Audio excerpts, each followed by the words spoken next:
दिनै बर'फोरनि थाखाय बिराद गोजोनथाव बाथ्रा रायजो राजाफोर जोंना बर'फोरनि NLF सोद्रोमाफोरनि जेलाव जोबथेजानानै जानानै थानाय सा 13 सोद्रोमाफोरा दिनै हरनि मोनायाव उदांस्रि जानो हाबाय। बेयो जों बर'फोरनि थाखाय मोनसे जोबोद गोग्गाथाव बाथ्रा। रायजोफोर जों खोनासंनानै लानि रायजोफोर बिसोर जेलाव थानानै माबायदि मोनखो, माबायदि जाबोनांखो आरो बे सोरनि रेहाय जानायाव सोर हेफाजाब हो, बे बाथ्राखौ जों गासिखौबो नै भिडिअनि गेजेरजों खोनासंगोन रायजोफोर।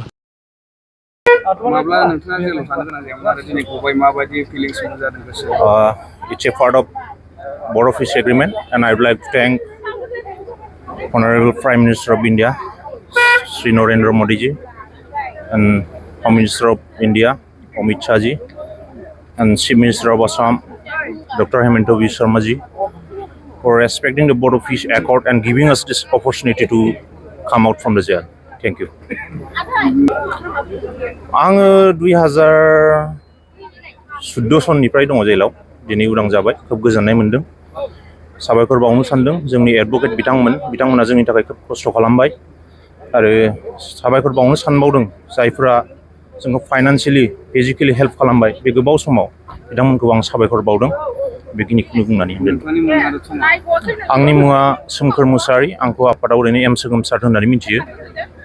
दा आंनि गामिया फुथिमारि, बे क'क्राझार डिस्ट्रिक्टनि सिङावनो, सेरफांगुरि पुलिस स्टेसननि सिङाव।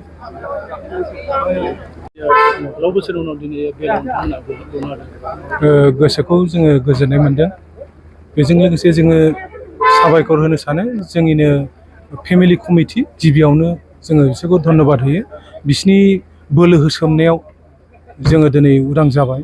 बेजों लोगोसे फाइनान्सियेलि सापर्ट खालामनाय, जायफोर आन्दोआव थानानै हेल्प खालामनाय, बिसोरखौ जोङो धन्यबाद होयो। बेजों लोगोसे जोंनि आसामनि चिफ मिनिस्टार सारखौ जोङो धन्यबाद होयो। आङो जेलाव फैनाया 2015नि नभेम्बराव। दिनै 10.5 बोसोरानो जाबाय। औ, आंनि मुङा आफादाव एम आवगाय होनना बुङो। ओमफ्राय अरिजिनेल नामा अमल मुसाहारि। जोनोम गारि क'क्राझार वार्ड नम्बर 10 टाउननिनो। नोंथांमोनखौ जिहेतु दिनैनि बे उदां थं लाबोनायाव बारबो NDPनि दैदेनगिरिफोर लोगोसे खुंथायारिबो हाबै नोंथांमोनखौ मदद होनाय जादों ना जायाखै? जादोंब्ला माबायदि? जादों, जायाखै नङा।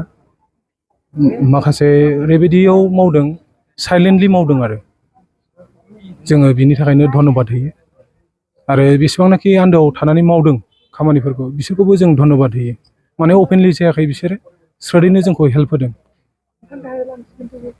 नोंथाङा माबायदि मोनदों? ओरैनोथ' मोजाङैनो मोनदों। बेसेबां बोसोर जेलाव थानांगौ? 10 बोसोर 5 मासनि एसे बारबाय। दिनै जेलनिफ्राय नोंथांमोना बेलाव गबाय। सोर मदद खालामदों नोंथांमोनखौ? ओरैनोथ' गोबां लिडारफ्रानो मदद खालामदों। दा बिनि बिसय आं जेबो बुंथ'ला। नांगौबा साननैसो उनाव आं जि बुंनांगौ। नोंथांनि मुङा? आंनि मुङा ओरैनो मिलन मुसाहारि बुङो। आं उदालगुरि। बेसेबां मायथाइयाव जेल जानो गोनां जादों? आङो 2015 मायथाइयाव।